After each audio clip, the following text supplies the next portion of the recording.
One of the saddest moments of Avatar 2 was when the eldest son of Jake and Neytiri lost his life.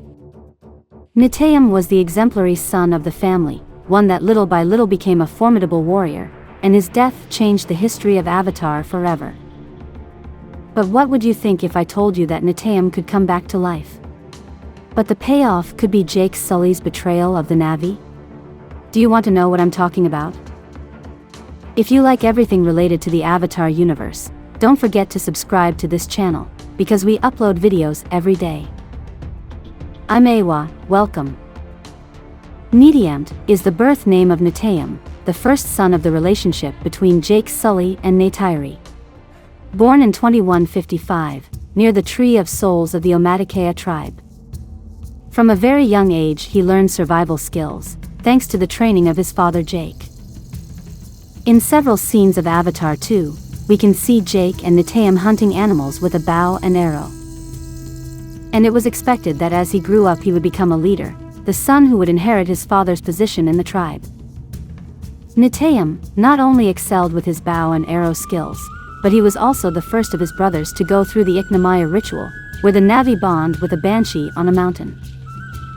This is usually a very difficult ritual and requires several attempts, but Neteyam managed to bond with the banshee on the first try. Everyone in the clan was amazed at the young man's natural abilities. But in 2176, the RDA returns to Pandora, in search of Amrita, a liquid found in the brains of the Tulkuns that can grant immortality to humans.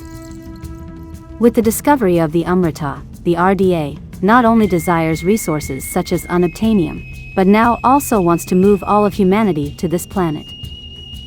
Jake along with the clan begin to face the return of the humans, and the war returns to the paradise of Pandora. In one of the comics that tell the story before Avatar 2, it explains that Neteyam joined Jake and Neytiri in a zero-gravity training to prepare for the fight in space against the humans. Here he proved to be an extremely brave and useful young man for the battle. However, he did not participate in a battle that occurred in space. Jake and his family's sabotages to the RDA facilities led the humans to revive Quaritch and his men. Here begins the story of Avatar 2. Neteyam proved to be a great leader and protector of his brothers during the first confrontations with the RDA, but after several problems with Loke and the risk of his family, Jake decides to transport his family to the Metkana tribe. In this tribe, Neteyam is captured much more than his brother, and even on several occasions he defended his brothers from discrimination and mockery. But everything would change with Neteyam, when in the middle of the confrontation between the RDA and the Na-6, he boarded the military ship to save his brothers who were on it.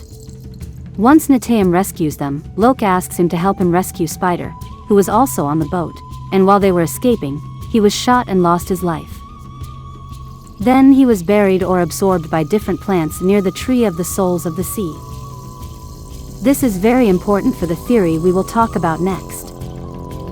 During Grace's scientific studies, she discovered that Pandora functioned as a collective consciousness, and that humans could connect to this consciousness by using the avatars' bodies and connecting to the soul tree. Humans also discovered that human consciousness can be stored in a computer, and then transferred to a Na'vi body. In Avatar 2 we saw how Kiri entered the soul tree to question Grace about the nature of her father, and we also saw Jake entering the tree to talk to his son after he passed away. This opens up a possibility of resurrection. Quaritch could offer Jake a chance to have his son back, using the technology of the Avatar program and downloading his consciousness from the Tree of Souls. Quaritch would just have to get a vessel body and find a way to transfer this consciousness, perhaps by connecting an empty avatar to the tree. We must also take into account that this could be a way of Grace resurrection, because although she lost her life in her human body, her avatar body is still stored in a recovery tank, so her consciousness could also be transferred. But why would Quaritch offer this to Jake? Quaritch knows how important his children are to Jake, especially his oldest son.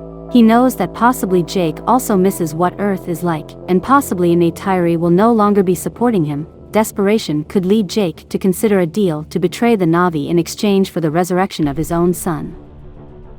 Now, we don't know if that something that is brought back really is Jake's son, possibly by downloading a consciousness from the Tree of Souls, it could go wrong and end up creating a threat to the Na'vi and to humans.